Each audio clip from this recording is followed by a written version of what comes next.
Hello students, welcome to you all. So इस series में हम मल्टीपल चॉइस के क्वेश्चंस डिस्कस करेंगे और डेली ही हम इसमें कोशिश करेंगे कि 10 क्वेश्चंस जो है आप लोगों के लिए इसमें दिए जाएं और वन बाय वन हम इनके जो ऑप्शंस हैं उनको भी डिस्कस करते जाएंगे। जो ऑप्शंस दिए हैं जिससे हमारे जो कॉन्सेप्ट है वो क्लियर हो जाए और इन ऑप्शन से भी अगर कोई क्वेश्चंस बनते हैं तो उन्हें भी आप सॉल्व कर सके आने वाले एग्जाम्स में। सो फर्स्ट क्वेश्चन है, the basic organisation of a computer does not consist of, यानी जो कंप्यूटर सिस्टम है उसके बेसिक ऑर्गेनाइजेशन में इनमें से कौन से पार्ट नहीं होंगे या कौन सा पार्ट नहीं है। तो हम सभी जानते हैं कि कंप्यूटर के 3 मेन इंपॉर्टेंट पार्ट हैं, वो है इनपुट यूनिट, आउटपुट यूनिट और प्रोसेसिंग यूनिट। यानी कंप्यूटर जो है वो एक आईपीओ साइकिल परफॉर्म करता है, यानी इनपुट, प्रोसेस, आउटपुट।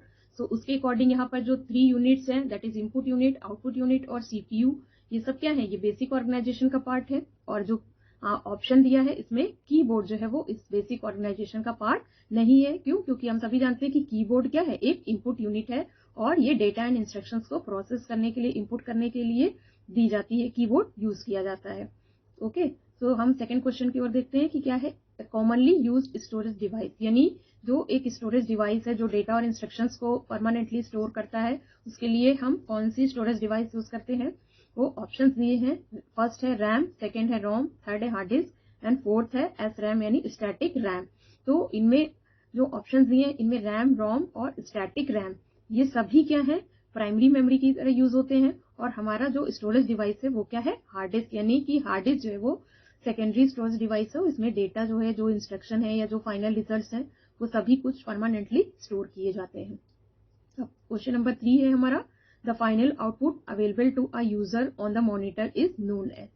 तो ऑप्शंस देखते हैं, इसमें ऑप्शन दिया गया है hard copy, software, soft copy and bytes. So hard copy जो है वो प्रिंटेड आउटपुट को हम बोलते हैं, जिसे हम प्रिंटर से प्रिंट करते हैं। सॉफ्टवेयर क्या होते हैं, ये प्रोग्राम्स होते हैं।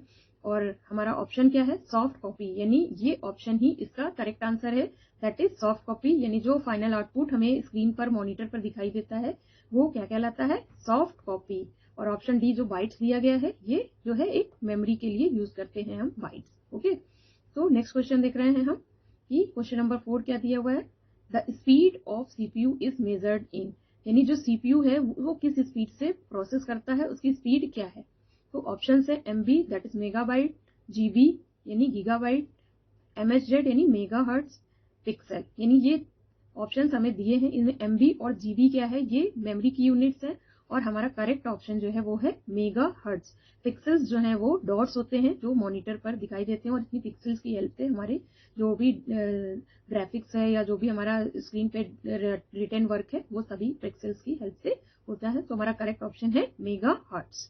नेक्स्ट क्वेश्चन देखते हैं, the smallest unit of memory is, यानी मेमोरी में जो डेटा स्टोर हो रहा है उसकी यूनिट क्या है। तो यहाँ पर जो स्मॉलेस्ट यूनिट है उसको पूछा जा रहा है। हमारे पास ऑप्शंस हैं byte, bit, nibble and kilobyte. तो बाइट क्या होती है, बाइट है जो मेमोरी की यूनिट है, जो होती है ग्रुप ऑफ 8 बिट, यानी जो भी बिट है उसकी 8 ग्रुप्स को जो है हम बाइट बोलते हैं। यहाँ पे हमारा करेक्ट ऑप्शन है बिट। बिट क्या होती है, ये 0 या 1 वैल्यू होती है, यानी कोई भी एक बाइनरी डिजिट होती है जिसे हम बिट बोलते हैं। ऑप्शन सी भी देख लेते हैं, ऑप्शन सी है निबल, यानी जो ग्रुप ऑफ 4 बिट है वो आइदर ऑल जीरोज होगा या कॉम्बिनेशन ऑफ 0 एंड 1 होगा या ऑल 1 होगा, वो ग्रुप ऑफ 4 बिट को हम निबल बोलते हैं। और नेक्स्ट ऑप्शन है हमारा किलो बाइट, जो 1024 बाइट के इक्वल होता है।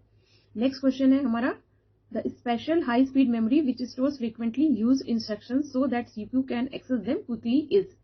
तो ऐसी कौन सी हाई स्पीड मेमोरी है जो सीपीयू को प्रोसेस करते समय इंस्ट्रक्शंस जो है वो फ्रीक्वेंटली प्रोवाइड करती है। तो हमारे ऑप्शंस दिए गए हैं, वो है डी रैम यानी dynamic RAM, cache, read only memory and pen drive. तो ये सारे ऑप्शन में रैम जो है वो भी एक फ्रीक्वेंटली जो है डेटा को स्टोर करता है और प्रोवाइड करता है, बट जो सीपीयू की प्रोसेसिंग स्पीड है वो उसके साथ मैच नहीं करती, मिसमैच हो जाती है, क्योंकि सीपीयू बहुत ही फास्टर जो है डेटा को प्रोसेस करता है। तो इसके अकॉर्डिंग जो हमारा रोम है, अगर देखा जाए तो रोम भी डेटा को ना तो प्रोसेस करने में हेल्प करता है, ये सिर्फ रीड ओनली मेमोरी, यानी जो भी मेमोरी में स्टोर किया गया उसको बस आप रीड कर सकते हैं या कोई चेंजेस नहीं कर सकते। पेन ड्राइव जो है वो एक स्टोरेज डिवाइस है। तो हमारा करेक्ट ऑप्शन है कैच मेमोरी, यानी कैच मेमोरी एक ऐसी मेमोरी है, स्पेशल टाइप की मेमोरी है जो डेटा और इंस्ट्रक्शन को स्टोर करके फ्रीक्वेंटली सीपीयू को प्रोवाइड करती है, ताकि जो भी प्रोसेसिंग स्पीड है वो सीपीयू की मैच कर जाए और डेटा और इंस्ट्रक्शंस को वो प्रोसेस कर सके और सीपीयू का टाइम वेस्ट ना जाए। नेक्स्ट क्वेश्चन हम देख रहे हैं question number 7, in which form is the data represented in digital computers, यानी डिजिटल कंप्यूटर्स में जो डेटा है वो किस फॉर्म में रिप्रेजेंट किया जाता है। तो हम सभी जानते हैं कि जो भी डेटा है वो डिजिटल फॉर्म में ही, अगर कंप्यूटर है या डेटा है तो हमेशा ये बाइनरी फॉर्म में ही होंगे। हमारे ऑप्शंस यहाँ पे दिए गए एनालॉग फॉर्म, एनालॉग फॉर्म में डिजिटल कंप्यूटर्स में कभी भी डेटा स्टोर नहीं होते। डेसिमल फॉर्म कोई भी ऐसा फॉर्म नहीं है, डेसिमल नंबर्स होते हैं, ऑक्टल नंबर्स होते हैं, और जो डेटा है वो हमेशा बाइनरी फॉर्म में स्टोर होता है, दैट इज 0 एंड 1 के ही फॉर्म में हमारे जो डेटा है वो स्टोर होता है। तो हमारा करेक्ट ऑप्शन है यहाँ पे बाइनरी फॉर्म। क्वेश्चन नंबर 8 देखते हैं, यहाँ पे क्या दिया हुआ question, the component which is responsible for the control of all mathematical calculations and logical operations of a computer is called, यानी सीपीयू का ऐसा कौन सा पार्ट है, कंप्यूटर का ऐसा कौन सा पार्ट है जो मैथमेटिकल कैलकुलेशन और लॉजिकल ऑपरेशंस के लिए यूज होता है। तो हमारे जो ऑप्शंस दिए गए हैं इनमें एमयू यानी memory unit, ROM read only memory, ALU and CU, ALU that is arithmetic and logic unit and D is control unit है। तो हम सभी जानते हैं कि सीपीयू के 3 मेन पार्ट्स होते हैं, उसमें मेमोरी यूनिट होती है जो डेटा एंड इंस्ट्रक्शंस को होल्ड करता है, स्टोर करता है। एएलयू जो अर्थमेटिक लॉजिक यूनिट है ये मैथमेटिकल कैलकुलेशन और लॉजिकल ऑपरेशंस के लिए यूज होता है। सीयू हमारा है कंट्रोल यूनिट जो ओरल ऑपरेशंस को परफॉर्म करता है, सीपीयू उसको कंट्रोल करता है। और रोम है हमारा रीड ओनली मेमोरी। तो इसके अकॉर्डिंग हमारा जो करेक्ट ऑप्शन है वो है एएलयू। सो एएलयू क्या है, अर्थमेटिक एंड लॉजिक यूनिट जो मैथमेटिकल ऑपरेशंस, अर्थमेटिक ऑपरेशंस और लॉजिकल ऑपरेशंस को कंट्रोल करता है। और हमारा नेक्स्ट क्वेश्चन है, which of the following category is not included in micro computers, यानी जो माइक्रो कंप्यूटर्स हैं उनकी कैटेगरी में इनमें से कौन से कंप्यूटर्स नहीं आते हैं। तो यहाँ पर दिया हुआ है tablet PC, laptop computer, super computer और डेस्कटॉप कंप्यूटर।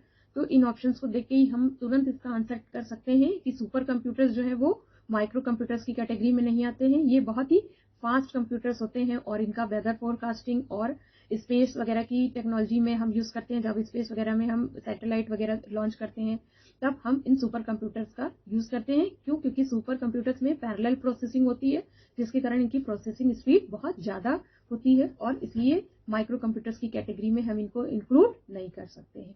तो हमारा ऑप्शन है यहाँ पर सुपर कंप्यूटर। नेक्स्ट हमारा क्वेश्चन है जो इस सेगमेंट का लास्ट क्वेश्चन है, which of the following is not a part of CPU, यानी सीपीयू का पार्ट कौन सा इनमें से यूनिट नहीं है।